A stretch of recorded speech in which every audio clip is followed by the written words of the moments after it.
facto, esta casa não tem muros, não tem privacidade nenhuma, não é?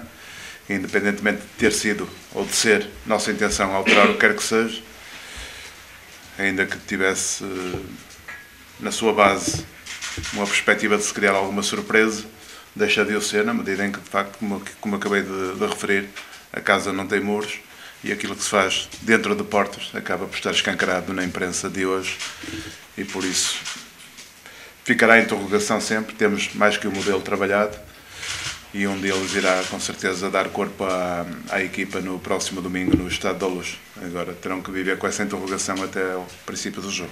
Com base nesse pressuposto que partimos para o jogo. É um jogo sem valor acrescentado, vale 3 pontos, os mesmos que vale qualquer um dos outros 29, e não há aqui nada, para além de não haver, em termos objetivos, nada a acrescentar.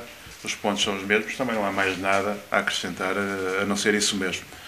Acho que são dois emblemas muito grandes no que respeita ao panorama do futebol português, que já se enfrentaram este ano uma vez, e uma certeza temos é que no contexto do atual campeonato não faremos nunca menos pontos com o Benfica,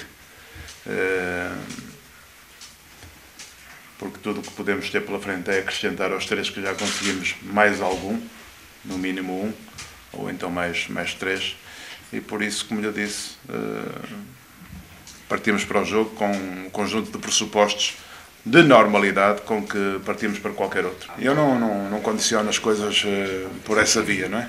São coisas que se calhar são muito interessantes para vocês.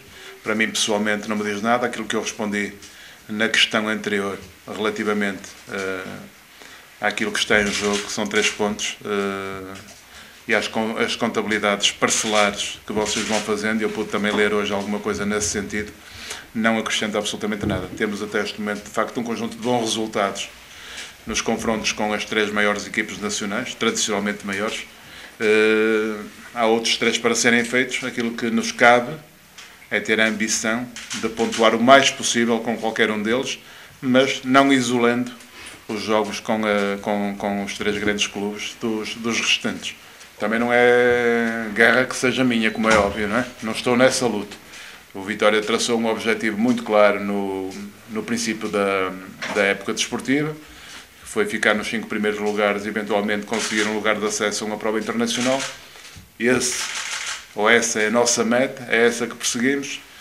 As questões do título, infelizmente para nós, não nos incluem. É uma questão que neste momento penso que se restringe a 2 emblemas, ao Futebol Clube Porto e ao Sport Lisboa e Benfica, e por isso não temos que interferir nessas campanhas. Vamos tentar ficar com os pontos agora, como daqui a algumas jornadas tentaremos pontuar no Dragão ou com o Sporting quando chegar a vez de jogar com ele.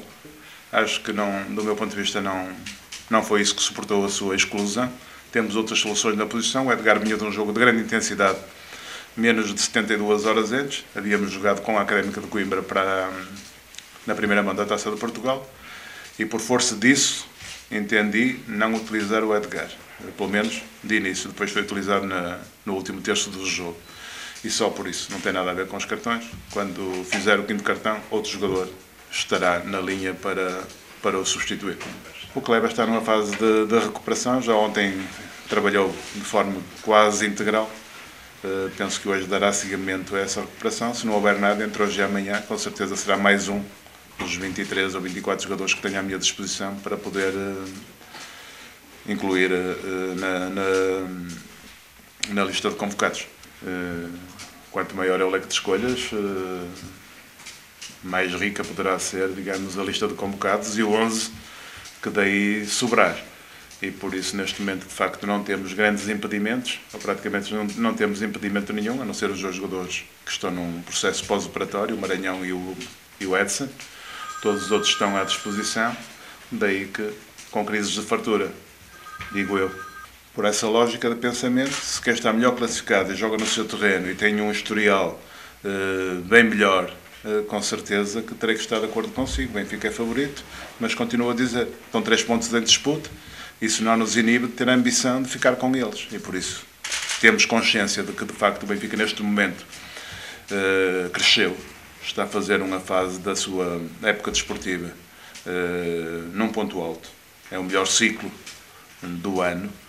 Joga no seu terreno, tem a ambição de encurtar a distância para quem lidera, enfim, há um conjunto de fatores que, no seu conjunto, à partida, dão favoritismo ao Benfica.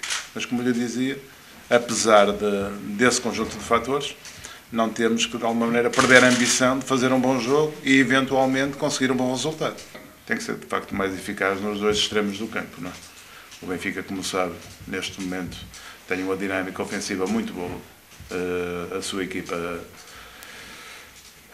é corporizada por um conjunto de jogadores de alto nível.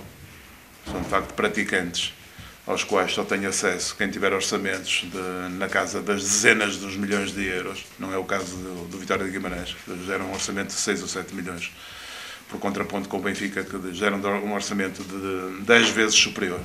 E por isso o Vitória não pode ter acesso a esse tipo de praticante. Logo, aquilo que construímos enquanto coletivo é diferente daquilo que os clubes, nomeadamente o Benfica, neste caso, podem construir. E por isso está com uma dinâmica muito boa em termos de ofensivos. Tem feito muitos golos, ainda agora podemos ver o jogo com o Nacional, que é um jogo também no seu terreno. Conseguiu 4 golos, embora tenha consentido 2. E tem alguma eficácia também no plano defensivo, não é? Nesse quadro, quando me pergunto o que há a fazer, é de facto ser melhor a defender do que foram os seus últimos oponentes e ser também um pouco melhor a atacar, porque sem fazer golos também ninguém ganha partida nenhuma, não é? E por isso, objetivamente, são as duas questões por onde passa inverter esta onda de sucesso que o Benfica neste momento manifesta. Acho que não. Acho que, e de uma maneira mais abrangente, continuo a dizê-lo, a arbitragem em Portugal, felizmente para a modalidade, evoluiu muito em todos os aspectos. Os árbitros estão melhor fisicamente, estão melhor tecnicamente, estão melhor auxiliados. Têm também hoje uma formação, enquanto cidadãos, diferente do que tinham há 20 ou 30 anos e por isso, globalmente, o árbitro sabe proteger-se muito melhor de quaisquer antecedentes que eventualmente tenham acontecido nos confrontos entre as coletividades que vão apitar numa determinada altura, ou mesmo repetindo, digamos, arbitragens sobre o mesmo clube, que às vezes não corre tão bem, e depois, passado umas semanas ou uns meses, vão apitar de novo. Acho que o árbitro está mais inteiro, está mais capaz, e eu que espero é que o João Ferreira tenha, de facto, uma boa noite em termos de competência, ao nível daquilo que vai decidir e dos juízos que vai emitir, de forma que, de facto, não seja através dele que, para um lado ou para o outro, o resultado possa tender.